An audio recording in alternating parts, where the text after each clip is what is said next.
Buenas noches, bienvenidos y bienvenidas. Estamos aquí en una emisión más de Primer Plano y lo primero que queremos tratar con ustedes, y lo pongo aquí a mis compañeros de la mesa, es esta confusión que ya tenemos los ciudadanos con respecto a qué juegan los partidos, con qué se comprometen, qué agenda tienen.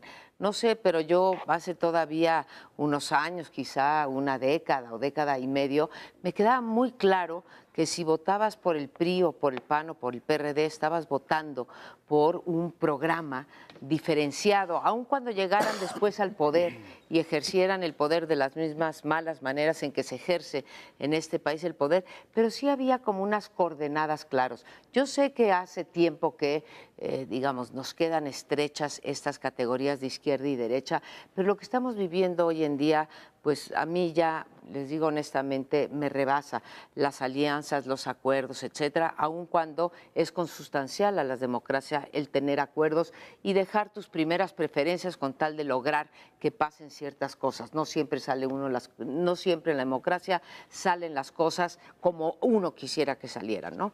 Y por fortuna, porque la democracia se trata de consensar. Pero lo que estamos viviendo hoy en día, se ha anunciado en este fin de semana, pero ya venía cocinándose hace tiempo, esta idea de una alianza PAN-PRD, después una alianza PAN-PRD-Ciudadanos, luego una alianza con los independientes.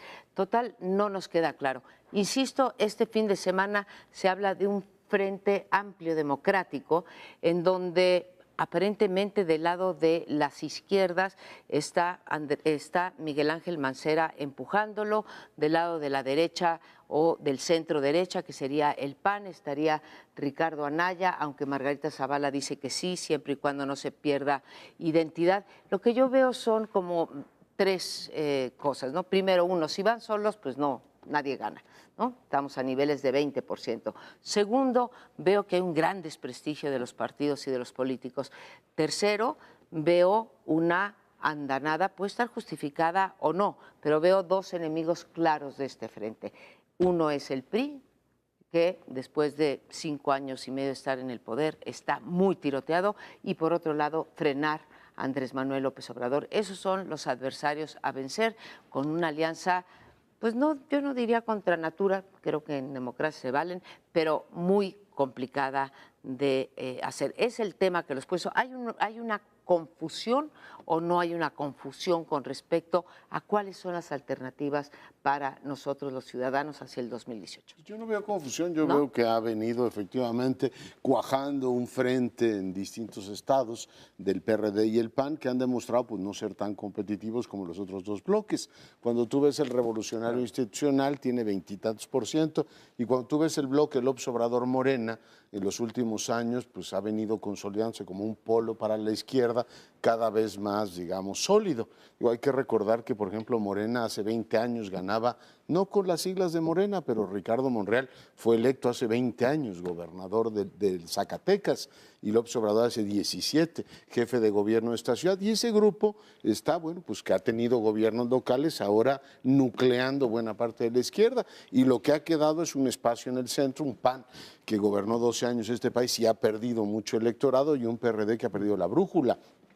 La ciudad Barrales hablaba efectivamente de decir, bueno, si López Obrador nos acepta, nos vamos con él, pero como ya les dijo que no en varias ocasiones, entonces nos vamos por el PAN. Y hay dentro del Partido de la Revolución Democrática varios grupos que dicen, a ver, esta alianza con el PAN nos pone en una situación terrible porque buena parte de nuestros militantes, y yo creo que va a ocurrir eso, van a acabar identificándose con el polo de la izquierda, que es López Obrador y Morena. En consecuencia, pues yo veo muy natural esto, veo pues muy natural lo que ocurrió en su momento en Sinaloa, en Puebla, en Oaxaca. Es decir, si quieren mantener competitividad, tienen que unir lo que sea, y en este caso pues están dispuestos a hacerlo. No sé si van a encontrar a la persona que una todo eso, porque esto de que van a hacer una gran discusión política y de grandes tesis, yo creo que hoy que se cumplen 20 años de Harry Potter, eso es pura magia literal. ¿no? Y no creo que les importe O sea, un no ves pepino. a la figura, no es al candidato, No, el tema es si hay una persona que les cuadre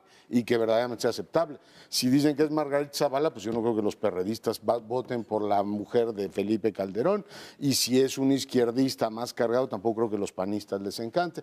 Por tanto, pues mientras buscan a su candidato, a mí me parece, María Amparo, pues francamente, un desarrollo normal de lo que hemos tenido. No sé si sería demasiado injusto decir que en el PRI, ya para personificar, pero categorizando las personalidades, en el PRI estarían los cínicos. Vamos, ahí sí, porque el cinismo de la elección de Estado que se viene, no hay ninguna duda.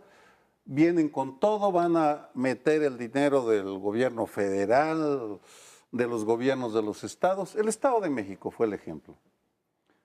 Luego estaría Morena con la esperanza que representa y que a ratos se diluye por los personajes que aglutina, pero en torno a una persona, más que un movimiento, es una persona. Ahí sí tenemos una persona. Y en el centro tenemos los invertebrados. Porque ¿qué es lo que distingue a todos estos personajes que mencionabas, María Amparo? La falta de vértebra ideológica. Que Margarita Zavala diga no queremos perder la identidad, pero por Dios ya la perdieron. Que esté Diego Fernández de Ceballos ahora apoyando cuando él fue quien boicoteó la alianza entre Cuauhtémoc Cárdenas y Vicente Fox en 1999, vamos, quiere decir que lo que quiere este centro es preservar hasta donde sea posible los privilegios que alguna vez tuvieron y mantenerse en la medida de lo posible en las candilejas que no se merecen porque ya las perdieron. Es decir, son los losers invertebrados. Sí. Dices, María Amparo, Sí. Esta posible alianza tiene dos enemigos, dos adversarios, el PRI y Morena. Yo no creo que el PRI sea su adversario. Han trabajado tan bien con el PRI, se han llevado en algunos momentos tan bien. Al principiar este sexenio, por ejemplo, el Pacto por México era todo sonrisas, todos contentos, tutti fratelli. No había ninguna enemistad. Creo que sí tienen un enemigo, un adversario, y ese sí lo acepto, Morena.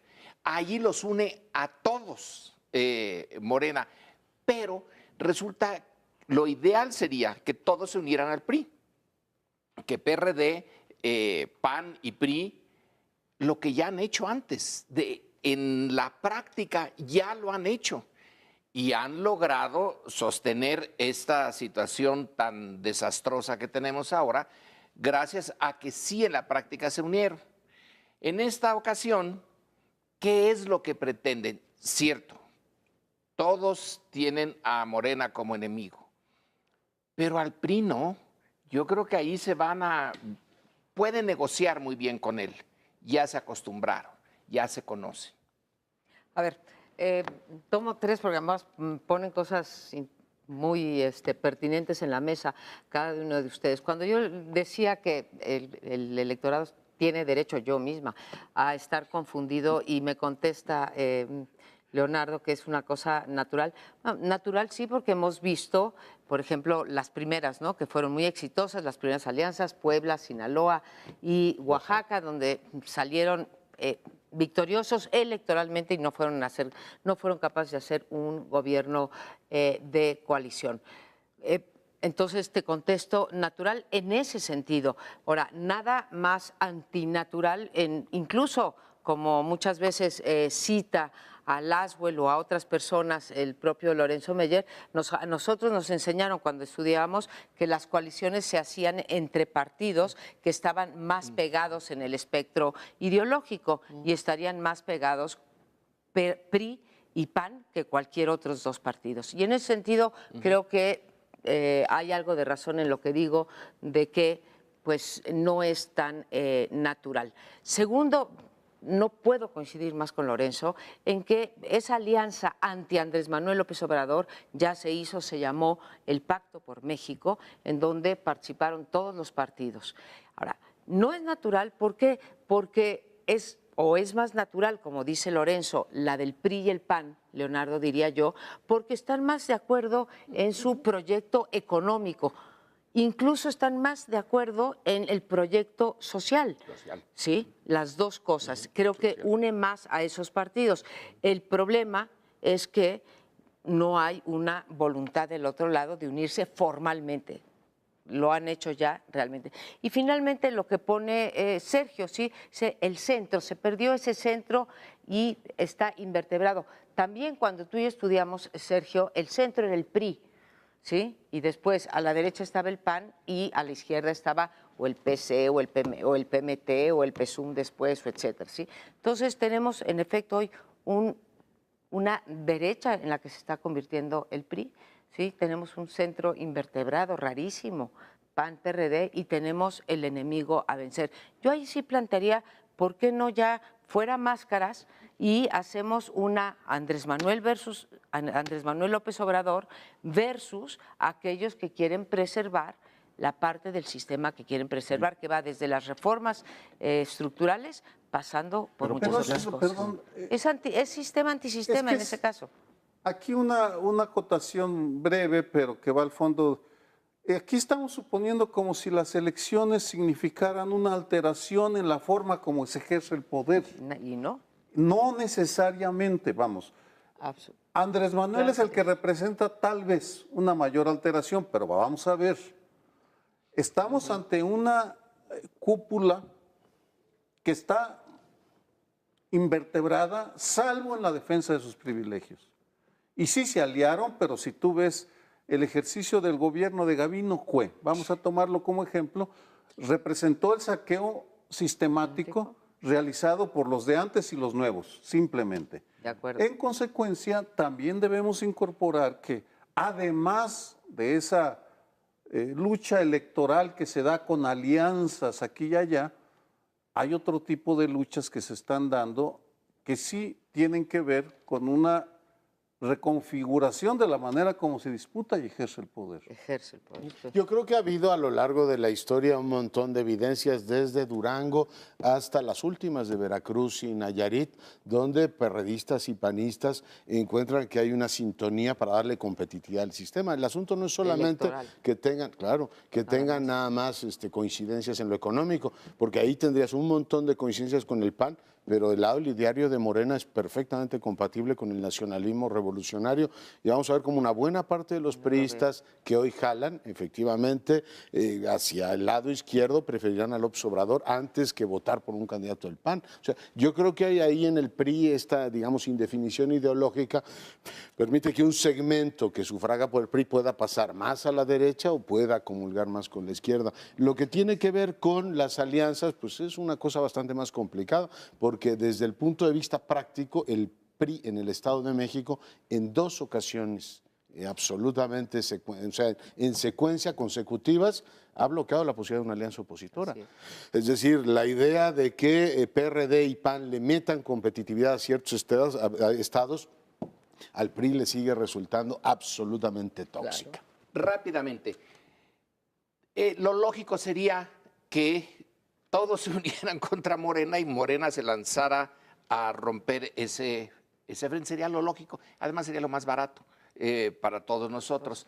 Pero como está toda esta legislación sobre los partidos, resulta que cada uno de ellos necesita su pedazo del pastel, que el INE les dé dinero. Entonces están por el dinero que le corresponde a cada partido y mantener su identidad, aunque se haya diluido ya. En la práctica sí sería lo más conveniente. Vamos a unirnos todos contra esto que viene a hacernos movedizo el piso. Pero si nos unimos todos, alguien va a perder y alguien va a ganar en esa unión en función de estas cosas burocráticas en que a mí me corresponde tanto dinero, a mí tanto. Y si nos disolvemos en esta unión en aras de derrotar a Morena, ¿qué tal si me derrotan en la cartera?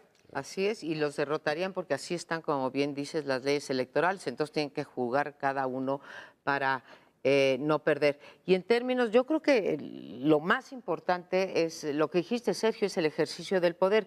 Ahora, ahí tengo una pequeña diferencia contigo. Todos han ejercido el poder. Hace un momento Leonardo recordaba que Ricardo Monreal, 20 con otras siglas, pero ya había competido. Hace Y Andrés 20 Manuel años, López ¿eh? Obrador también ya ejerció el poder. 17 Así años. que no tenemos a ninguno. Nos vamos, dejamos para otros programas este interesante tema.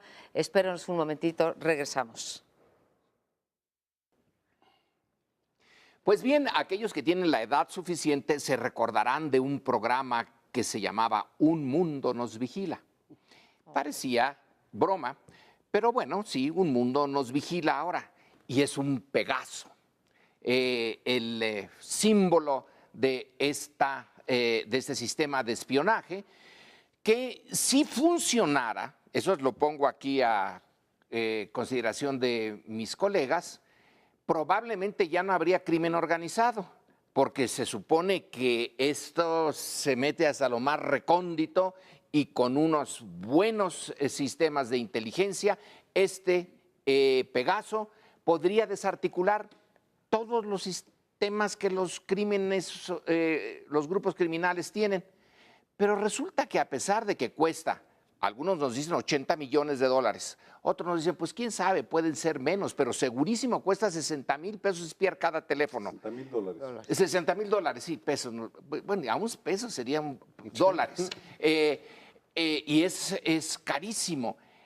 Si fuera tan eficiente, estaríamos en otra parte. Pero sí, un mundo nos espía, porque el verdadero, creo yo, lo voy a poner así de una manera un tanto simplista, a ver qué dicen.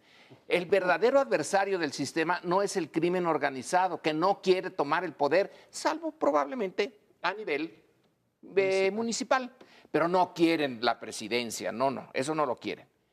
En cambio, ese poder que tiene hoy alguien en la presidencia considera que los verdaderos enemigos están en otro lado y que hay que espiarlos aunque sea ilegal. Y el resultado es un escándalo. No sé cuánto tiempo dure el escándalo ni qué efectos tenga, pero el presidente se enojó en Lagos de Moreno, en Jalisco, contra los que denunciaron esto. Y dice, mi gobierno no espía, pero entonces ¿quién espía? Porque el sistema Pegaso no lo pueden comprar más que los gobiernos, formalmente. Yo creo que quien lo vende se lo vende hasta su señora madre. Pero si es nada más el gobierno, entonces no hay más que una fuente. Fue uno de los discursos menos claros de Peña. Bueno, no sé si fue un discurso, porque al mismo tiempo dijo, yo mismo me siento espiado, con lo cual tú dices, bueno, realmente está reconociendo no solamente que la práctica es común, sino que él mismo, bueno, sabemos que los Estados Unidos lo espió a él y espió a Felipe Calderón. Yo veo tres temas. El primero es el de la inversión de las prioridades, que ya comentamos la semana pasada, es decir, cuando un gobierno está espiando a activistas y periodistas y no espía a quienes verdaderamente están en condiciones de atentar contra él. Y hago un apunte muy directo, acaban de matar a un comandante de la Policía Federal en Veracruz y acaban de matar a varios agentes federales también en Guerrero. Es decir, les está pegando a ellos y tendrían todos los lo están matando, tendrían todos los incentivos para usar esas capacidades para detener lo que es una amenaza directa, pero bueno, claramente la prioridad política puede estar por encima de las prioridades de seguridad. Lo segundo, no sé hasta dónde llegue la ciencia ficción y hasta dónde llegue efectivamente la realidad. Yo todos los informes que tengo es que pues, puede haber ese tipo de cosas. Vi la película Snowden, como muchos de nosotros, y sí sabemos que hay posibilidades de las agencias de seguridad enormes para espiarte incluso cuando vas al baño. Literalmente la posibilidad de que la cámara la estén usando para seguirte es absolutamente aterrador. Pero diría que hay una especie de, entre comillas, democratización del espionaje. Es bastante barato espiar y no requieres ni grandes inversiones que a lo mejor se hacen por otras razones o para, digamos, beneficiar a ciertos contratistas. Pero me decía el exdirector del CISEN, Guillermo Valdés, dice, con un escáner de Radio Shack puedes seguirle el rastro a cualquier teléfono celular. Y digo, no voy aquí a revelar nada que no se sepa. En Inglaterra el gran escándalo de los servicios de inteligencia fue que los operadores de teléfono duplicaban la tarjeta del teléfono de la persona que quisieran seguir y a partir de ahí te enteras de absolutamente todos sin volar en Pegaso. O sea, es una cosa bastante más mundana. Lo que es absolutamente preocupante es que sea tan extraordinariamente difundido como práctica y al mismo tiempo no tengas una garantía de que ese gobierno uno, está utilizando las capacidades extraordinarias para detener a los malos, digámoslo así, y por otro lado, que tampoco está en condiciones de poner orden en ese mundo, en donde todo el mundo, incluido el presidente, dicen que lo espían. Yo metería, ¿quieres? Sí, para hacer una precisión, Leonardo, como ya sabemos los periodistas y defensores el riesgo que se corre o lo vulnerables que son nuestras comunicaciones, ha habido un incremento en las medidas preventivas de codificación, de barreras, que hacen cada vez más difícil que te espíen los teléfonos. Basta con que tú instales una serie de programas no muy caros para que te defiendas mejor. Aquí estamos, la denuncia no fue contra un espionaje hecho con un escáner de Radio Shack, sino contra uno de los virus o de los programas más sofisticados y más caros que existen en el planeta. Estamos hablando que la infiltración de cada teléfono le costó a quien lo hizo $65,000. No estamos hablando de el esposo que espía a la mujer o viceversa, interviniendo el teléfono, o los correos electrónicos sometiéndose, sino un nivel de profesionalismo mucho mayor. Eso es lo escandaloso porque según la información que tenemos hasta ahora, solo lo compraron 4 dependencias del gobierno federal, nada más. CISEN, PGR, Fuerzas Armadas y... Según yo, 3, esas 3. Esas 3, bueno, Fuerzas Armadas, Sedena y Marina. Serían las 4, bueno, estaría CISEN, sí, perdón. Sí. Entonces, no es algo menor, y eso es lo que ha creado el escándalo, porque estamos ante un hecho deliberado, una política probablemente de Estado. Cuando, y aquí viene la contraparte de, no es sobre el discurso de Peña Nieto, muy revelador, se sale del script, se dice que se siente espiado, y luego dice, hay que irse contra los que demandaron, contra los que denunciaron. Cuando Carmen Aristegui saca la información sobre la Casa Blanca, en el hangar presidencial al regresar de China, el presidente habla de una conspiración en contra del gobierno. Es decir, el presidente, y aquí lo interpreto, se siente espiado por nosotros, por los que estamos en esta mesa, por los que escribimos en medio, por los que investigan la corrupción. Esa es la gravedad del hecho. Sí, nada más un apunte. Yo no he dicho que fuera menor, ¿eh? Sí. Nada más eso. A ver, nosotros en efecto investigamos y esa es nuestra tarea, investigamos, pero investigamos sin ningún tipo, ya no digas de Pegaso, ¿sí? Nosotros lo que tripulamos, ¿sí? En el mejor de los casos es internet y transparencia, pedir cosas por el INAI, etcétera. O sea, no tenemos ni tú, ni yo, ni ustedes cuando escriben sus artículos acceso a ninguna tecnología de punta. Sí, nada más vamos a los hechos y vamos a las leyes y pedimos por transparencia, etcétera. Yo pongo 4 temas en la mesa que me parecen centrales en esto del espionaje que, como tú, condeno, ¿no? La primera es el desvío de recursos. Ahí está ya cometiendo de entrada el Estado mexicano o el gobierno o los gobiernos locales, no sé quién sean, están cometiendo un delito de corrupción. Desvío de recursos gubernamentales que estaban asignados para un fin y se están usando para otro fin muy distinto. Segundo, es totalmente ineficaz. Tú decías política de Estado. Una política de Estado absolutamente ineficaz. Están investigando a quienes, probablemente a nosotros también, pero no salimos en las listas. Son todos los que están, pero no están todos los que son. ¿Ok? Entonces, a mí me pueden decir qué justifica el gasto de $60,000 para ¿sí? investigar qué dijo, por decir alguien, ¿sí? Juan Pardina sobre la 3 de 3 o Carmen Aristegui que está involucrada en una investigación o Agárrate o el hijo de Carmen Aristegui, si no es para intimidar, no entiendo para qué. Ese es un gasto de recursos inútil. No tienen, si nos investigaran a nosotros decimos las cosas en público. Estas aquí, frente a estas cámaras de este canal que nunca nos ha impuesto ningún tipo de censura. Entonces, dinero desviado, dinero mal gastado. Tercero, totalmente ilegal porque no hay una orden de un juez para que se pueda espiar, una ilegalidad más, ¿sí? Entonces tenemos desvíos, tenemos ineficacia, ¿sí? Tenemos ilegalidad en esto y cuarto, están yendo contra un derecho fundamental, que es el derecho a la privacidad. Y a mí sí me da realmente mucha grima, ¿sí? Que me pudieran espiar en mi conversación telefónica con Leonardo, lo que yo quiera hablar con Leonardo de política o no de política, o con mi hija por teléfono o Carmen con el hijo de Carmen. Eso me parece indignante. Entonces tengo 4 violaciones flagrantes, ¿sí? Flagrantes de el espionaje. 2 aclaraciones breves. Primero, una disculpa si insinué que no lo... No, yo entiendo que lo consideras grave, pero a lo que se refería Guillermo es otro nivel. Y lo que quieren saber son nuestras fuentes, Amparo. Sí. Eso es lo que quieren saber. ¿Quién nos pasa la información que a veces sacamos? Y más quienes están en periodismo de investigación, o más porque su preocupación, al igual que Trump, es quién filtra información del aparato del Estado hacia sus críticos, hacia los que espían al gobierno.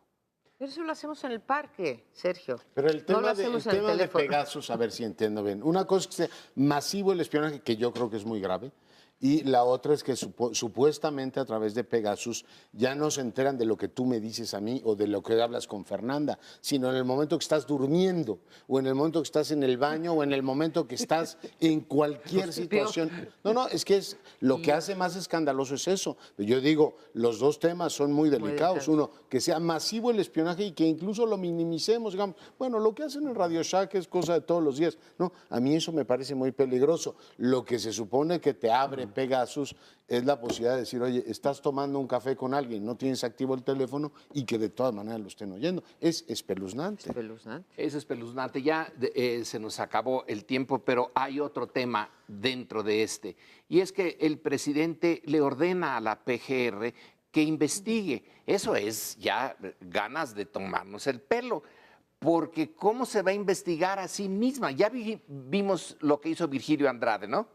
Ya quedó clarísimo, el gobierno no se puede investigar. ¿Quién debería de investigar? Debería de investigar el Congreso, si existiera. Como no existe en la práctica el Congreso, bueno, pues no investiga. Debía de haber una protección jurídica, deberíamos poder llegar a los jueces, incluso a la Suprema Corte. En buena medida tampoco existe, o existió para Carmen Aristegui cuando pidió que se viera su tema allí, pues no. Bueno, un segundo, Lorenzo. Cuando tú dices le pide al gobierno que investigue, en Estados Unidos el procurador, que depende totalmente del Ejecutivo, investiga y se friega al presidente. No es un problema del diseño institucional nacional. Sí es problema de diseño, sí es problema de que no existe un equilibrio de poderes en México.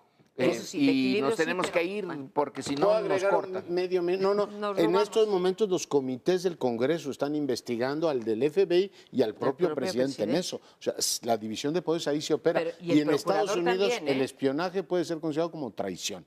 Aquí es bastante más leve el asunto, pues se considera un deporte nacional. Bueno, ya ahora sí cortamos. Espérenos un ratito. Que nos perdonen allá arriba. Y seguimos con el mismo tema porque me sorprendió muchísimo una omisión que hiciste en tu listado de quienes nos amparan. No mencionaste en ningún momento a los organismos públicos de derechos humanos. ¿Para qué? Bueno, estamos hablando de que ese es el gran hueco que surge en casos como este. Y vale la pena discutirlo porque en 1990, hace 26 años, en este mes, se creó la Comisión Nacional de los Derechos Humanos, que después de una etapa brillante con Jorge Carpizo, entró en la edad media de José Luis Soberanes y Raúl Plasencia, Y si uno compara las reacciones de los dos organismos que tutelan derechos, organismos federales, la respuesta es bien diferente. Simplemente el enuncio, porque es un absurdo que no salgan con mayor energía. La CNDH, debo decir, sí sale. Sí salió 2 días después, el miércoles, y pidió medidas cautelares y condenó el hecho y está haciendo una investigación. Quien no apareció es el Instituto Nacional de Acceso a la Información y Protección de Datos Personales, el INAI. Su comisionado presidente, Javier Acuña, dio unas declaraciones lamentables al economista en el cual pues, se inspiró en Cantinflas y en Tintán para soltar una serie de frases inconexas para decir, nosotros, pues bueno, sí deberíamos, pero no sabemos, y sin aclarar por qué el Comité Ciudadano de 10 integrantes había planteado por escrito que el INAI sí es competente, porque el espionaje afecta a datos personales, por supuesto. Vamos, es directito. El INAI se evade y se suma a los organismos bulto tipo INAI, bultos burocráticos, porque ahí están. El INAI recibe casi 1,000 millones de pesos este año. ¿Y en qué se los gasta?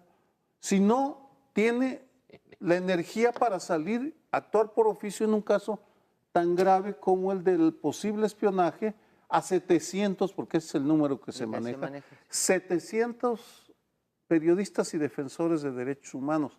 Al parecer esa es la figura o la cifra que se menciona, no ignoro. Ahora dices organismos bultos, yo le agregaría y partidos bultos, y en fin, o sea, autoridades bultos.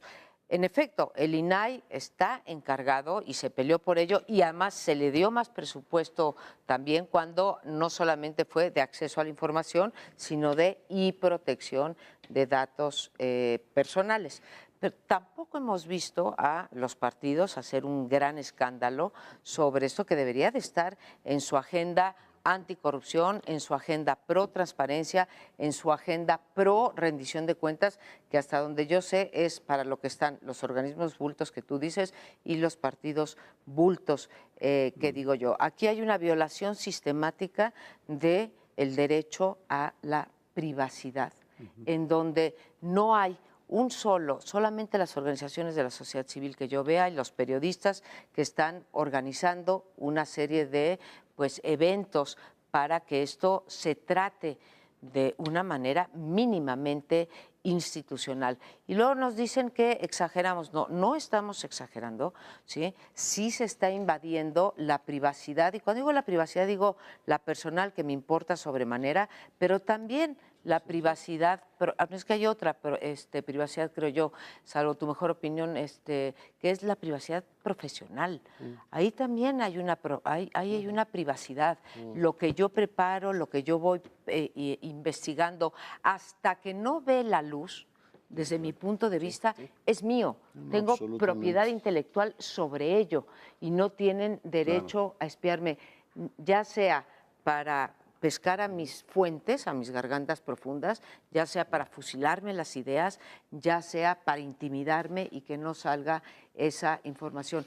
Y no vemos a esos organismos bultos proponiendo una política de Estado en materia de derechos personales, así que es lamentable. Por supuesto que procede de todas las distinciones que uno haga. Yo digo, el ámbito privado es todo aquello que tú no quieres por alguna razón hacer público, y eso en un Estado democrático se debería garantizar. O sea, aquí estamos en la frontera de lo que es una democracia y un sistema autoritario. En este caso sería un sistema autoritario caótico, porque tampoco sabemos bien qué hace quién, o no está, digamos, como en la Alemania del Este, diciendo un sistema de inteligencia que se dedica a espiar la vida de los otros con un propósito único. Aquí tendríamos, eso me refería antes, con una especie de atomización de las capacidades de intervención, con mayor o menor capacidad tecnológica, pero es muy amplio. Y me preocupa severamente que el gran ausente en todo esto sea el Congreso. Cuando se discutió la Ley de Seguridad Nacional hace ya unos 12 años, el gran tema es quién va a vigilar estas leyes que hoy permiten al gobierno de la República hacer, por ejemplo, seguimientos telefónicos. Y era una comisión bicameral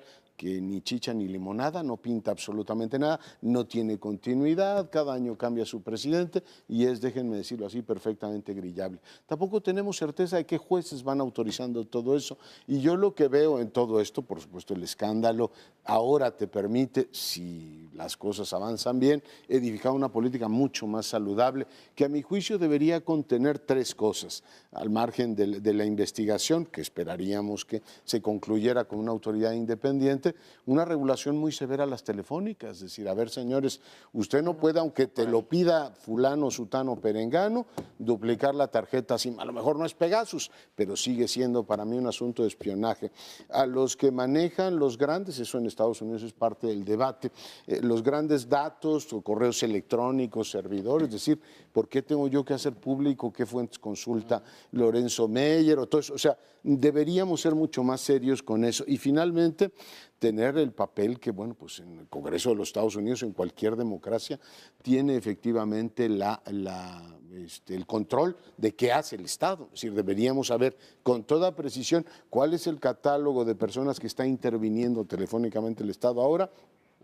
No digo que nos lo cuenten a todos, pero un senador independiente con funcionarios independientes deberían decir, esto que hacemos, lo hacemos por el bien de la nación y no por la seguridad del régimen o la seguridad de algún funcionario.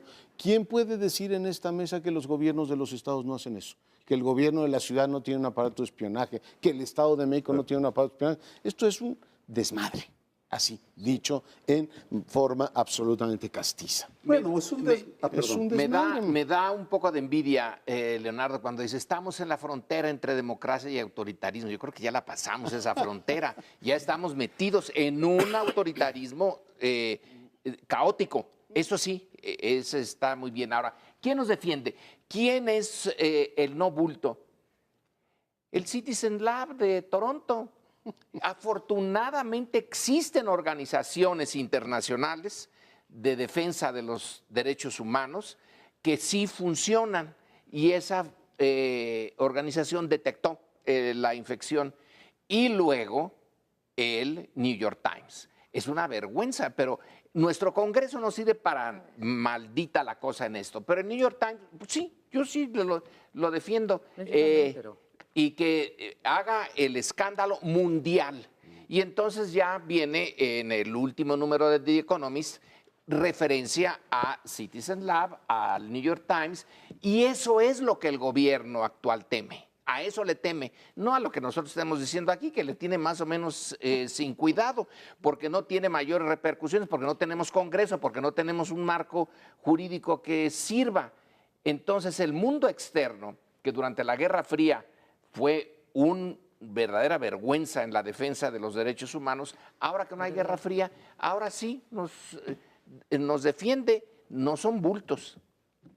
Una discreción, desacuerdo, Lorenzo. Claro que sí les importa lo que decimos. Si no les importara, no nos estarían espiando, no nos estarían vigilando. Es indispensable que entendamos la importancia que tienen espacios que permitan la expresión libre de las ideas. Los regímenes autoritarios les tienen pavor. Porque, bueno, sí, a nosotros como personas, si pensamos en nuestra esfera de influencia, somos irrelevantes, somos inofensivos, inocuos. Pero el poder de las ideas, de la crítica, el hecho de que en Tamaulipas nos vean y podamos aquí hablar de los Zetas y de lo que están haciendo ahí, o criticar a Gabino Cue en Oaxaca, lo hacíamos en su momento, eso tiene un efecto de demostrar que sí existen vías para criticar a los poderosos. Que no nos damos cuenta, por supuesto, pero ellos sí se dan cuenta, si no, no estarían invirtiendo $65,000 por teléfono. Porque no es su dinero. Ellos invierten esto porque es nuestro dinero y le dan negocios a sus amigos. A ver, tres cosas, Lorenzo. Absolutamente no le resto importancia a lo de, a lo mejor malentendiste mi ademán, ¿eh? Qué bueno, porque cuántas veces nos vienen de afuera las cosas, ¿no? Desde la competencia hasta la cláusula democrática y ahora esto, si no, porque esto ya había salido en México y no nos habían pelado. Dos, cuando hablo de los partidos bulto, se me olvidó decirlo, pero sí lo quiero decir porque me parece un punto importante, ¿sí?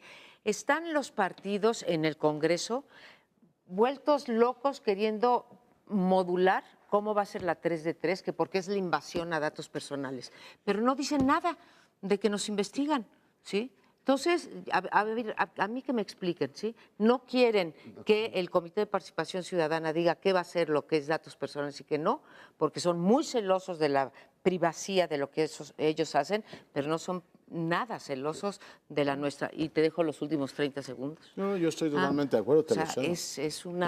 Es que es una barbaridad eso que hacen los partidos, una inconsistencia más de todos los partidos en el Congreso. Pues sí, terminamos, quedan unos segundos que aprovecho para hacer un llamado al Consejo Ciudadano Independiente, no recuerdo el nombre del INAI, para que sigan adelante exigiendo a los 7 comisionados que ya dejen de hacerse tontos, que el silencio es criminal, que lo que están haciendo es una complicidad que pone en entredicho y lleva a esa institución al descrédito y a la irrelevancia. Que no sigan los pasos del Instituto Nacional Electoral, en suma. Bueno, en este último bloque les propongo que reflexionemos sobre el Día Internacional que hoy nos plantea la ONU, que es reflexionar sobre las sustancias tóxicas, sustancias prohibidas. Hoy escribe un muy interesante artículo Antonio Guterres, el secretario general de la ONU, diciendo: mi experiencia en Portugal ha sido que cambiar el enfoque del combate a las drogas, este punitivo, este que tanto le gusta a nuestros vecinos, ha dado muy buenos resultados en Portugal, y le propone a la comunidad internacional ni más ni menos que enfocar o cambiar el enfoque para esta guerra. Les pongo sobre la mesa eso y les comparto 2 postales o 2 imágenes que a mí me parecen aterradoras. Por un lado, tenemos pues más muertos que nunca en México, la cifra de homicidios ha subido a niveles preocupantes y estamos cerrando el sexenio de Peña Nieto con los mismos tonos con los que se cerraba el sexenio de Felipe Calderón. Es decir, ha habido una curva y vuelven los homicidios a niveles preocupantes. Y tiene 60,000 muertos, me parece que lo publicó así el New York Times, y si no, la cifra de todas maneras es escandalosa, de chicos que están muriendo en los Estados Unidos por el consumo de drogas. Y buena parte de las campañas en los Estados Unidos son: nuestros chicos mueren por el tráfico de drogas que viene de México, y se utiliza políticamente de una manera absolutamente torcida para envilecer todavía más este país. A mí me sorprende, y aquí dejo la intervención, que a pesar de todo eso, nuestro gobierno no haya logrado o articulado, yo digo que sigue siendo una disposición casi colonial, decir, no se vayan a enojar en la metrópoli, decir, a ver señores, con todos estos datos, yo no creo que haya manera de seguir haciendo lo mismo, pero lo que tenemos hasta ahora son los mismos resultados. Aquí lo dejo. Pues muy... Bueno, hubo un tiempo, y ya lo hemos discutido en otra ocasión en esta mesa, hubo un tiempo en que el gobierno mexicano decidió tener su propia política al respecto de las drogas prohibidas, y si mal no recuerdo, era el doctor Viniegra, que ya conocía el tema internacional y que dijo: los adictos son enfermos, no son delincuentes, y el gobierno mexicano puede deshacerse de los delincuentes si les proporciona controlada la droga, que se inscriban en un programa.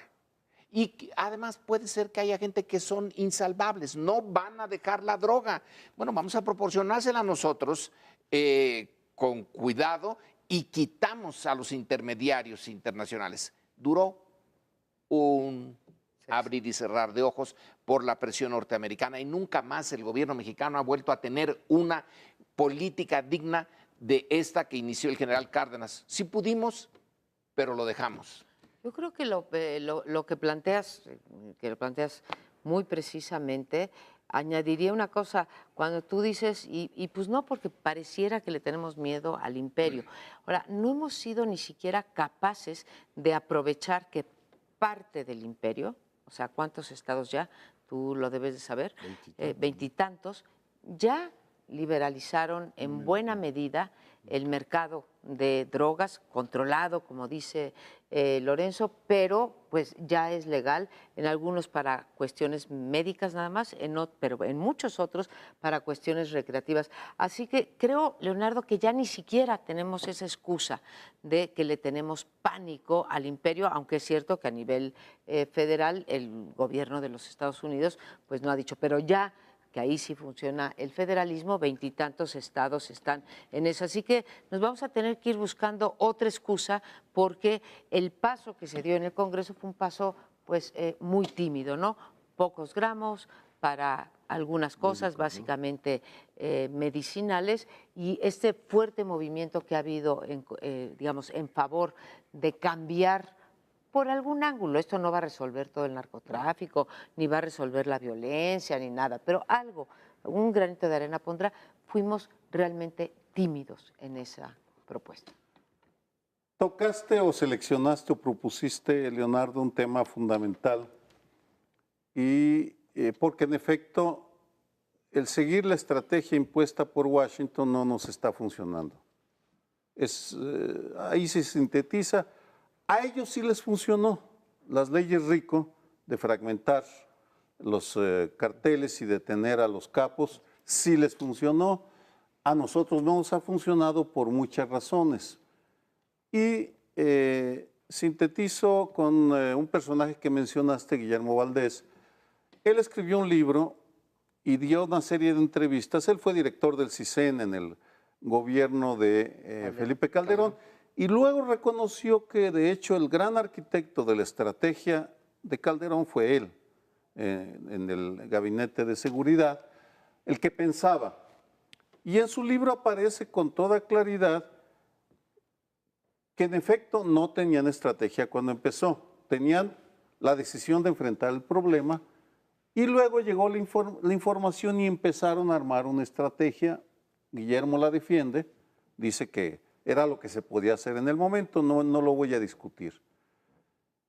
Hace un par de meses en el Colegio de México se discutió, estuvo Guillermo Valdés, y hizo una evaluación de la política de Enrique Peña Nieto desde la perspectiva del intelectual que estuvo junto al príncipe y luego salió, y su diagnóstico sobre lo dejado de hacer, lo interrumpido por el gobierno de Peña Nieto es mala. Su diagnóstico es que realmente estamos muy mal en este gobierno. Empezó bien con la atención a la prevención, pero ahora está totalmente a la defensiva, desmadejado. Por tanto, esta discusión que propones y que es imprescindible, tenemos que pensarla para los 3 bloques que tendremos el próximo año, al menos que se pongan a discutir qué harían en el tema, exigirles. Bueno, porque hablamos de los bultos sospechosos en el bloque anterior, pero aquí me parece que no solo hay bultos, sino inercia interpretativa. Sobre el modelo de seguridad de este gobierno creo que habría que discutir muchas cosas a la luz de los homicidios y a la luz también de este desorden que tenemos en el espionaje. Pero regresando al tema del día de hoy. A ver, tú puedes decir o poner sobre la mesa, tengo 20 y tantos mil muertos este año. O sea, homicidios. Y hay 60,000 muertos del otro lado. Si seguimos haciendo lo mismo de un lado y otro de la frontera, esto no va a cambiar. El regular la marihuana, yo creo que es un pequeño paso, pero hoy la discusión es el fentanilo. Y cuando no es el fentanilo, es la cocaína, y si no es la heroína, y siempre viene de este lado. Pero lo que yo digo es, desde el punto de vista político, esto es una cosa muy delicada, el gobierno mexicano no se ha atrevido a decir, oiga, yo no puedo seguir haciendo lo mismo porque el gobierno anterior se desangró. Además le gritaban desde distintos foros, no más sangre, pues resulta que tenemos la misma sangre ahora, o sea, los números siguen siendo los mismos. Y no hay desde los Estados Unidos un lenguaje diferente en el plano político, las campañas se están haciendo, los muchachos nuestros están muriendo por el fentanilo que viene de México. Ya no la marihuana, porque ahora la producen ahí, sino el fentanilo. Y cierro con un tema que a mí me parece, digamos, me salto a otro asunto, pero que tiene que ver con esta expresión de inhibición de los partidos políticos y del gobierno frente a Estados Unidos. Están, dicen ellos, negociando la modernización del Telecán. Vamos a meter energía, vamos a meter no sé cuántas cosas más. No se atreven a decir que queremos también los mercados laborales dentro del Telecán. Si este país no se atreve a decir eso, que recibe en un cuatrimestre 9,000 millones de dólares de lo que hacen por remesas de los mercados, allá yo digo, ¿y el interés nacional de México quién lo va efectivamente a articular si no nos atrevemos a decirle a Trump, si quieres modernizar el Telecán, nosotros queremos, ¿cómo le llamaban antes? Enchilada completa. No nos hemos atrevido a decir eso. No se han atrevido, vamos. Una breve efemérides. En los años 60 el Pentágono prohibió a los soldados, a los Marines de Campo Pendleton, que está en California, y de la base de los Marinos de San Diego, que fueran a Tijuana porque ahí compraban marihuana. Ahora ya no tienen que ir a Tijuana, pues ya la producen en California y la venden abiertamente. Entonces estás proponiendo en concreto, es que me parece muy interesante lo que has puesto en la mesa. En realidad 2 capítulos, yo propondría un tercero, pero 2 capítulos más ahí en el Telecán. Sin duda, digamos, el libre flujo o el flujo regulado de la mano de obra. Y el otro sería una discusión seria sobre qué van a hacer los 2 países juntos en materia de narcotráfico. Y meteríamos, pero ese ya está, supongo que por eso no lo mencionaste, lo de las armas, ¿no? Habría que meter otra, la cláusula anticorrupción. También en la relación México-Estados Unidos. Pero probablemente ya no hay tiempo, no en este programa, sino en el sexenio. Y cuando dicen modernizar, vamos a meterlo de energía, es porque rindieron la plaza antes. Entonces rindieron la plaza y dicen, ahora sí vamos a meterlo de energía, pues ya para qué. El punto del trabajo, ese punto es formidable. Y con Trump al frente, a ver quién lo mete. Pero ya no queda tiempo, nada más. ¿Quién defiende el interés nacional?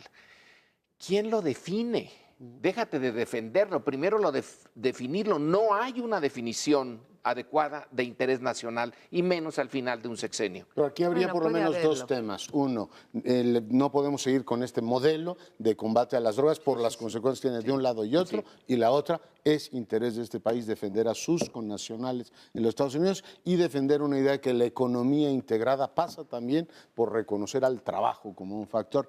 Pero bueno, por alguna razón ni lo dice el gobierno ni los grupos políticos le dicen, a ver, señores del gobierno, atrévanse a decir esto en Washington.